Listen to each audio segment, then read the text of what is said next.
ఎందుకు అంటే ఆల్రెడీ 6 గ్యారంటీల స్కీమ్ తీసుకొచ్చారు. కర్ణాటక సంబంధించినటువంటి అంశాలను ఏదైతే ఇంప్లిమెంట్ చేశారో తెలంగాణలో కూడా అదే విధంగా ఇంప్లిమెంట్ చేశాము, సక్సెస్ అయ్యామని కాంగ్రెస్ పార్టీ ధీమా వ్యక్తం చేస్తున్నారు.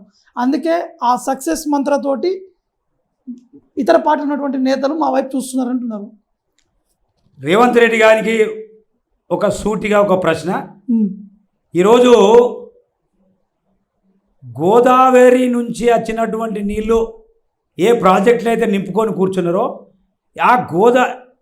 ఆ ప్రాజెక్టుల గేట్లు ఇడిస్తే ఇవాళ నీళ్ళు వస్తాయి. ఆ గేట్లు ఇడవకుండా ఇవాళ పార్టీలో ఉన్నటువంటి కాంగ్రెస్ పార్టీని గేట్లు ఇడిచి ఇతర పార్టీలలో ఉన్నటువంటి బీఆర్ఎస్ పార్టీని ఇతర పార్టీలో ఉన్నటువంటి వాళ్ళ పార్టీలు చేర్చుకుంటున్నారు తప్ప ఈ రైతుల పక్షాన వాళ్ళకి ఎలాంటి ఆలోచన లేదు. ప్రజలకు అర్థమైపోయింది. ఇక్కడ మాత్రం పూర్తి స్థాయిలో తెలంగాణలో ఈసారి మాత్రం ఎట్టి పరిస్థితుల్లో మోదీ రావాలి, మోదీకి ఓట్లు వేస్తేనే ఈరోజు అసలు ఈ దేశంలో అసలు పబ్లిక్ అడిగితే ఏం చెప్తారు, ఎందుకు ఓటేయాలంటే ఏం చెప్తారు మోడీకి? 100కు 100%.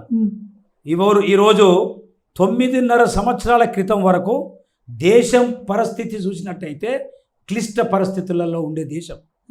అది జీడిపి కావచ్చు, మన బార్డర్ దేశానికి బార్డర్ అయినటువంటి అటు పాకిస్తాన్ కావచ్చు, ఇటు చైనా బార్డర్ కావచ్చు, ఈ దేశంలో జరుగుతున్నటువంటి అల్లకల్లోలు కావచ్చు, ఈ దేశంలో జరుగుతున్నటువంటి ఉగ్రవాదులటువంటి బాంబులు వేసే కల్చర్ కావచ్చు, ఈ దేశంలో మతాలకు మధ్యలో కులాలని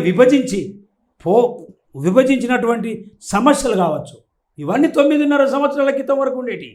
ఈరోజు దేశము ఒక సుభిక్షంగా ఈరోజు అదే మీరు అన్న దాంట్లోనే మతాలకు సంబంధించినటువంటి ఇష్యూ గురించి మాట్లాడితే మతాల గురించి మాట్లాడుకుంటూ బీజేపీ ఏదో గెయిన్ కావాలని చూస్తున్నారు, మత రాజకీయాలు చేయడంలో బీజేపీ ముందడుగు ఉన్నారని చెప్తున్నారు.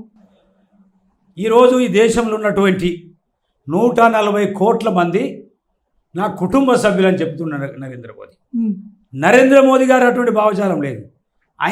ఆయనకు ఒకటే జాతి, భారత జాతి అంటే అందరూ భారత జాతిలో ఉన్నటువంటి అన్ని మతాలను కలుపుకొని అందరినీ గౌరవించుకుంటూనే ఇలా భారతదేశాన్ని ఒక నిర్ణయాన్ని తీసుకొచ్చి ప్రతిష్టమైనటువంటి దేశంగా మార్చే ప్రయత్నం చేస్తుండే. కాబట్టి భారతదేశంలో ఉన్నటువంటి ఎన్ని మతాలు ఉన్నప్పటికీ కూడా అవి 9.5 సంవత్సరాల క్రితం కాంగ్రెస్ పరిపాలించినప్పుడే ఈ మత ఘర్షణలు వచ్చినాయి తప్ప బీజేపీ పార్టీ వచ్చిన తర్వాత ఎక్కడ కూడా మత ఘర్షణలు లేవు.